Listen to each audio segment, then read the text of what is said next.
Hi guys, welcome back to my channel. Today I have my Sips by tea unboxing for the month of December. You always get a card that has the 4 different types of tea on the back and some information about them, steeping time, and promo codes. We'll set that aside and take a look. So these are individual packets, and every time there's individual ones, there's 4 from the same company. So this one is called Miracle Tree Moringa Organic Superfood Tea Mint. I really like mint tea. It's one of my favorite types to drink, especially when I don't feel good. Love mint. So that's my first one. Also have 2 loose leaves from Pinky Up. Raspberry Truffle. I bet that's amazing.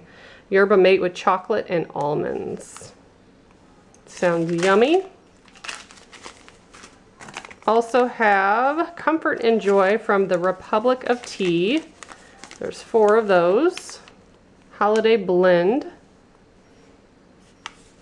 And the last one is another loose leaf tea called Paris Evening. That one is caffeine free. Cool. And then because I did receive loose leaf tea, they do send the fillable bags, which I really, really like. Then a card at the bottom says Merry and Bright. So here's my card once again. I always get a variety of teas. Yours could be completely different. You do fill out a profile, so your teas are custom to you. So if you guys are interested, I'll put their link below in case you'd like to join. I also have 2 links for the coldest water bottle. One is a giveaway link in case you want to try to win one, and the other one's just a promo code in case you'd like to purchase anything in their store. Thanks so much for watching. Bye guys.